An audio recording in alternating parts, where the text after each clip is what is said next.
Բարև ձեզ, հարգելի հայրենակիցներ,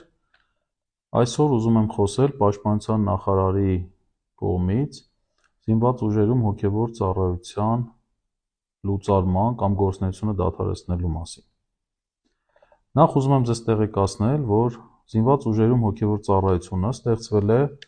1997 թվականին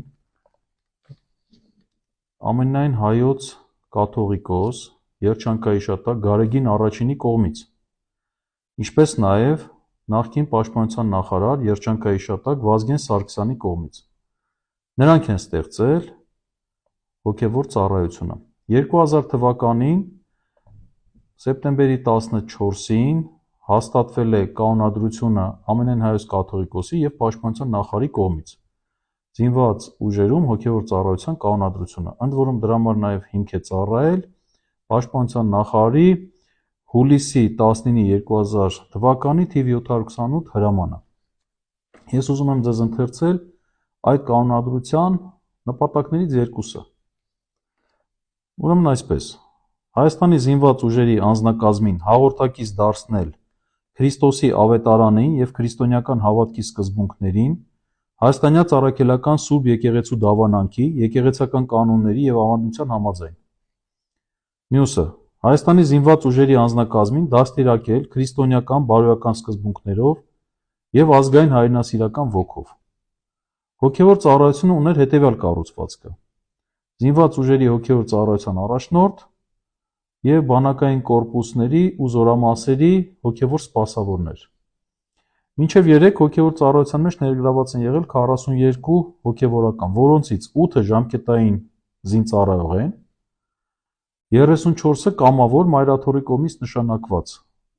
ընդ որում նրանցից մեկը վարդապետ, 16-ը քահանա և 17-ը սարկավակ։ Պաշտպանության նախարար Սուրեն Պապիկյանը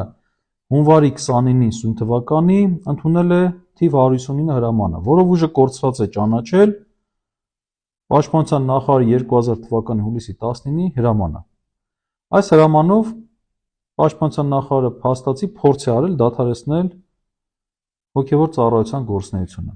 42 հոգևորականներից միայն 8-ն են մնալու ծառայության, իսկ 34-ը այլևս չեն ծառայելու։ Պաշտպանության նախարար Սուրեն Պապիկյանը այս իր հրամանով ուրեմն ինչ է խախտել։ Առաջին.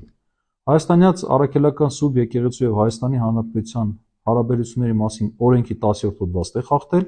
Ես մեջբերում եմ այդ նորմը։ Հայաստանյաց առաքելական Սուրբ եկեղեցին իրավունք ունի ունենալու մշտական հոգևոր ներկայացուցիչ զորամասերում։ Երկրորդը, պաշտպանության նախարարը խախտել է պաշտպանության նախարարի կողմից և ամենայն հայոց կաթողիկոսի կողմից հաստատված կանոնադրության 5.1 կետը։ Ինչ է ասում այդ կետը։ Հոգևոր ծառայությունը լուծարվում է ամենայն հայոց կաթողիկոսի օրհնագրով և պաշտպանության նախարարի հրամանով։ Ինչպես տեսնում ենք, նախարարը միայնակ չէր կարող լուծարել այս ծառայությունը, մինչդեռ արել է հենց այդ։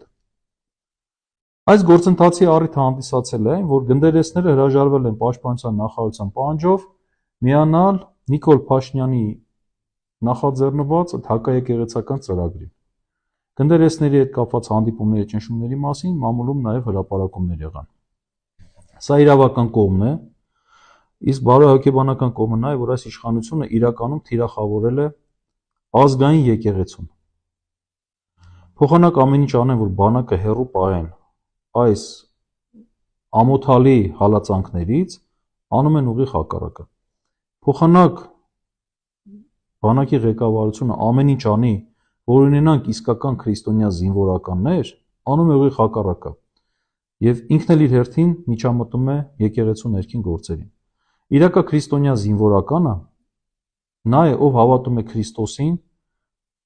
չի վախենում մահվանից։ Դուք պատկերացնում եք, թե այդ դեպքում մենք ինչ անձի և ինչ պաշտպանի հետ գործ կունենանք։ Մարդ, ով մահվանից չի վախենում, նա չի լքի իր ընկերոջը նեղության պահին, փոքրոգության պատճառով չի փախչի, փախուստի չի դիմի և պատրաստ կլինի իր Աստծու և հայրենիքի համար նահատակության գնալ։ Այսպիսի մեկ զինվորը արժե թշնամու 100 զինվորից ավելին։ Եվ պատկերացրեք հիմա եկեղեցականներին մուտքը ըստ էության արգելելով մեր բանակ, ինչ մեծ վնաս են հասցնում բանակին եւ մեր ազգին։ Հավատացեք, եկեղեցահալած այս քաղաքականության հաշիվը վճարելու ենք ազգով եւ ծանր ու մեծ գին ենք վճարելու։ Ցավալի է այս գիտակցումը, բայց բնականաբար այլ տարբերակ մենք չունենք, քանի որ իշխանությունը անում է ինչ որ մտքին գալիս է եւ մեր հանրությունն էլ ցավոք պատշաճ կամ այնպիսի արձագանք չի տալիս, որ այս իշխանությունն իր տեղը իմանա։ Լավ մնացեք։